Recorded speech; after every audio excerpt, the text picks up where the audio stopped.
Bonjour à tous, dans ce tutoriel, on va apprendre à tracer deux droites parallèles. Pour ça, on va avoir besoin du matériel suivant, un critérium, une règle et une équerre. Allez, c'est parti, on y va. Traçons deux droites parallèles. On va même tracer une droite D' qui va être parallèle à cette droite D et qui va passer par le point A. On a donc D' qui doit être parallèle à la droite D et le point A qui va appartenir à cette droite D'. Voilà. On note ça comme ceci, évidemment. Vous voyez que j'utilise les symboles, le symbole de parallélisme et le symbole d'appartenance. Cette manipulation est assez complexe. Si on veut tracer D' parallèle à D passant par A, eh bien on va devoir utiliser la règle, l'équerre, et ça en trois temps. Premier temps, on va utiliser l'équerre qu'on va venir placer le long, le plus précisément, le long de D. Puis, sur l'autre bord de l'équerre, venir placer la règle et faire coulisser ce système pour placer, vous voyez la règle, le plus précisément sur le point A. En respectant bien, vous voyez d'un côté j'ai l'équerre qui est le long de la droite D, la règle qui est le long de l'autre bord de l'équerre et qui vient se positionner sur le point A. Je vais maintenir avec 2 ou 3 doigts la règle, l'équerre maintenant, peut coulisser et je vais utiliser cette règle en fait comme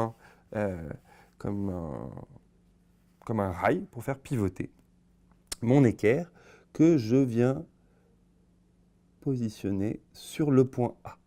C'est maintenant la règle qui va être mobile et que je viens repositionner dans un troisième temps le long du deuxième bord de l'équerre. Donc là, à chaque fois, attention à bien maintenir dans un premier temps la règle, puis dans un deuxième temps l'équerre. Je maintiens ma règle, je peux enlever mon équerre. Et je peux tracer la droite D', parallèle à D, qui passe par le point A. Cette construction qui est assez complexe, ou en tout cas qu'il faut répéter pour maîtriser et être le plus précis possible, elle ne vient pas de n'importe où. Elle vient d'une propriété que vous avez peut-être découvert dans le poly ou que vous connaissez sûrement depuis longtemps, ou qui de toute façon est très intuitive, mais qu'on ne voit pas forcément dans cette construction. Cette propriété, c'est le fait que lorsque deux droites sont perpendiculaires à une troisième, alors celles-ci sont parallèles. Effectivement, si on reprend la construction, qu'est-ce que j'ai fait? J'ai tracé ici, enfin, je n'ai pas tracé, mais j'ai positionné ma règle telle que cette droite représentée par le bord de ma règle est perpendiculaire à D.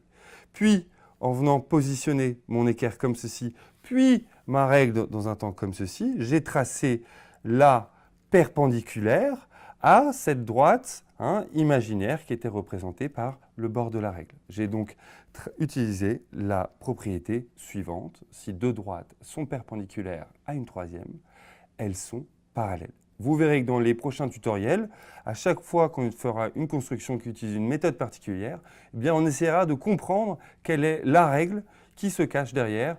Ces constructions ne viennent pas de n'importe où, ne sont pas magiques. C'est à chaque fois une propriété mathématique qu'on va utiliser. J'espère que ce tutoriel vous aura été utile. Vous aurez bien compris que maintenant, tracer deux droites parallèles, ce n'est pas compliqué, mais qu'il faut utiliser les trois instruments de géométrie pour être le plus précis possible. Je le rappelle, le jour du CRPE, c'est ça que va juger le correcteur, la précision de vos figures géométriques. À très bientôt.